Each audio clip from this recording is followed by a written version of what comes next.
Boring یا کھدائی سے حاصل کیا جانے والا پانی ہر لحاظ سے محفوظ اور پاک صاف سمجھا جاتا ہے، البتہ اس میں بھی چند احتیاطوں کی ضرورت ہوتی ہے۔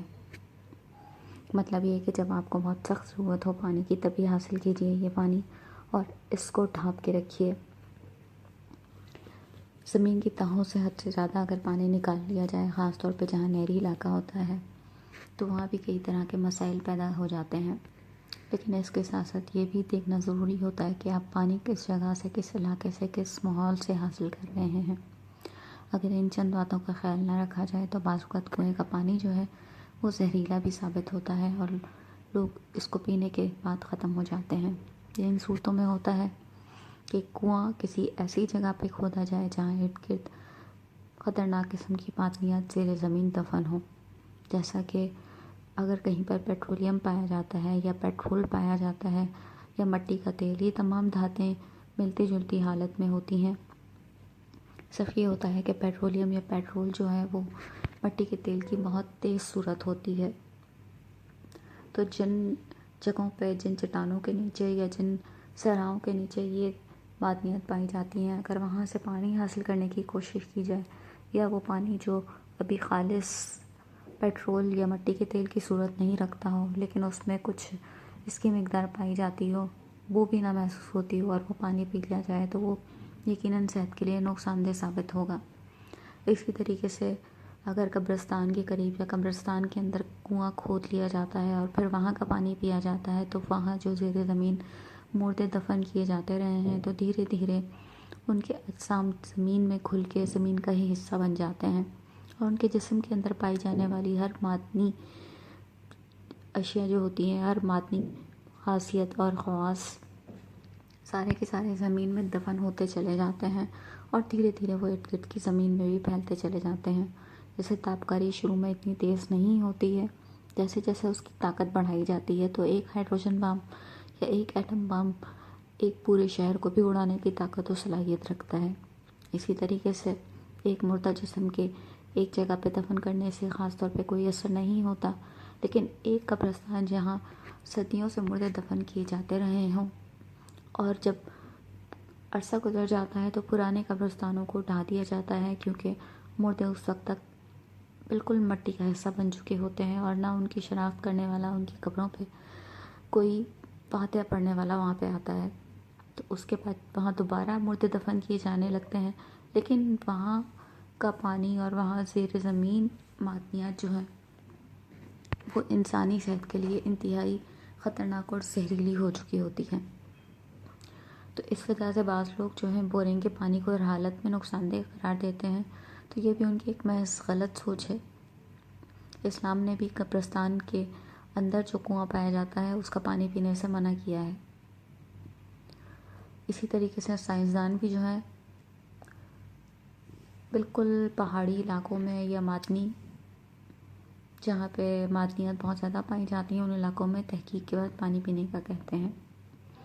پہلی تحقیق تو پانی کے بارے میں عام آدمی بہت آسانی سے کر سکتا ہے کہ پانی کو سونگھ لیا جائے، اس میں کسی بھی چیز کی ہلکی سی آمیزش نہ ہو یا مہک نہیں محسوس ہوتی ہو۔ اس کے بعد پانی بالکل صاف ستھرے رنگ کا ٹرانسپیرنٹ یعنی شفاف ہو۔ اسی طرح سے پانی کو پھر تیسرے مرحلے پر پی کے دیکھا جائے۔ اگر پانی بالکل میٹھا ہے تو یقینی طور پر وہ بالکل محفوظ ہے۔ اگر ہلکی سی اس میں نمک کی آمیزش محسوس ہوتی ہے تو بھی یہ پانی پینے کے لیے لائق بھروسہ ہے۔ گاؤں دیہاتوں میں وہ کنویں جو کھدے صدیاں ہو چکی ہیں اور جن کی صفائی ستھرائی کا بھی خیال نہیں رکھا جاتا، تو پھر ان کنووں کا پانی بھی دھیرے دھیرے پینے کے لیے صحت بخش نہیں رہتا ہے، اور اکثر جو ہے وہاں پہ ایک ڈول یا کوئی بھی پانی نکالنے کے لیے برتن جو لٹکا دیا جاتا ہے تو اس کو بھی نہیں دھویا جاتا، تو دھیرے دھیرے اس پہ مٹی کی تہیں جمتی چلی جاتی ہیں۔ تو یاد رکھیے مٹی اوپری سطح ضرور پاک کر دیتی ہے، لیکن وہ کھانے پینے کے لیے قطعاً بھی مفید یا صحت بخش نہیں ہے۔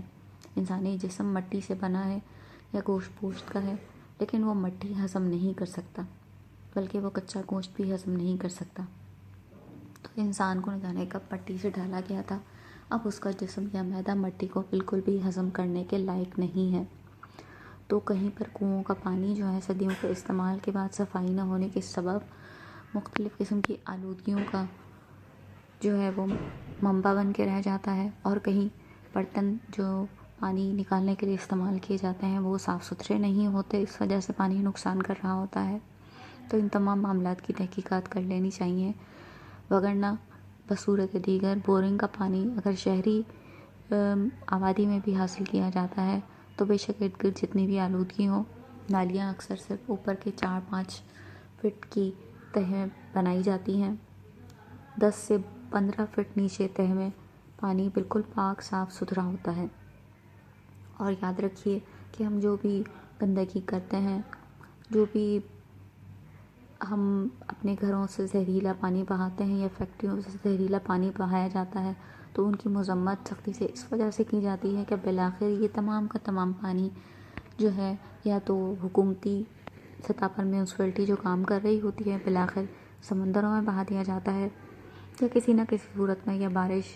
ندی نالوں کے ذریعے بہتا ہوا بالآخر سمندر میں جا ملتا ہے۔ اور سمندر یا دریاؤں میں آلودگی جب ایک حد سے زیادہ بڑھ جائے تو پھر وہ انسانی صحت کو، فضا کو اور ماحول کو متاثر کرنے لگ جاتی ہے۔ تو جہاں تک ممکن ہو گندگی پھیلانے سے، گندگی کو بہانے سے بھی گریز کرنا چاہیے، ماحول کو، اپنے ارد گرد کو صاف ستھرا رکھیے، اور پانی کو جو 3 طریقے ہیں ان کے ذریعے سے جانچ کے اپنے روزمرہ خوراک کا یا پینے کا حصہ بنائیے۔ نمبر 1، پانی کو سونگھ کے دیکھ لیجیے، اس میں کسی بھی قسم کی مہک نہیں آتی ہو، اچھی یا بری جو بھی مہک ہو اس سے اندازہ آپ کو ہو جائے گا کہ یہ پانی کیسا ہے۔ اسی طریقے سے پانی کا رنگ بالکل شفاف ہو، وہ پیلا یا سیاہی مائل نہ ہو۔ اور نمبر 3، پانی کا ذائقہ خوشگوار ہو، یا تو وہ بالکل میٹھا ہو یا اس میں اگر ہلکا سا نمک کا ذائقہ ہو تو یہ پینے میں مضر نہیں ہے۔ تھر وغیرہ کی سائڈ پانی بہت زیادہ جو ہے تلخ سا ہوتا ہے، اس میں نمک کا ذائقہ بہت زیادہ آتا ہے، ترشی محسوس ہوتی ہے، اس لیے کہ صحراؤں کے اندر نمکیات بہت زیادہ پائے جاتے ہیں۔ اسی طرح سے وہاں پہ کوئلہ یا مٹی کا تیل بہت زیادہ برآمد ہوتا ہے، تو وہ پانی بھی پینے کے لیے مفید نہیں قرار دیا جاتا، اور بعض اوقات اس سے جسم بھی دھویا جائے تو جسم دھلا ہوا محسوس نہیں ہوتا ہے۔ لیکن بہرحال اس پانی کو صفائی ستھرائی کے لیے استعمال کیا جا سکتا ہے۔ تو اگر کسی کنویں کا پانی یا بورنگ کا پانی آپ کو ہلکا سا ترش محسوس ہوتا ہے یا نمکیات اس میں زیادہ محسوس ہوتا ہے تو اس پانی کو دھونے دھلانے کے استعمال میں لینے کے لیے کوئی حرج نہیں ہے۔ البتہ اگر وہ پانی بہت زیادہ نمکین ہے تو ظاہر ہے وہ نہ تو پیا جائے گا، نہ وہ پینے کے لیے بہترین ہے، کیونکہ انسانی جسم کو نمکیات کی زیادتی بھی بہت زیادہ نقصان پہنچاتی ہے۔ ہمیں امید ہے کہ ہماری آج کی یہ پوسٹ آپ کو بے حد پسند آئے گی اور آپ ان قیمتی معلومات سے بے حد فائدہ حاصل کریں گے، اور ان معلومات کو دوسروں تک پہنچا کر مزید فائدہ عام کیجیے، اور اپنے دوستوں کی اچھی تمنائیں اور دعائیں بھی سمیٹیے۔ Subscribe, like and share the channel.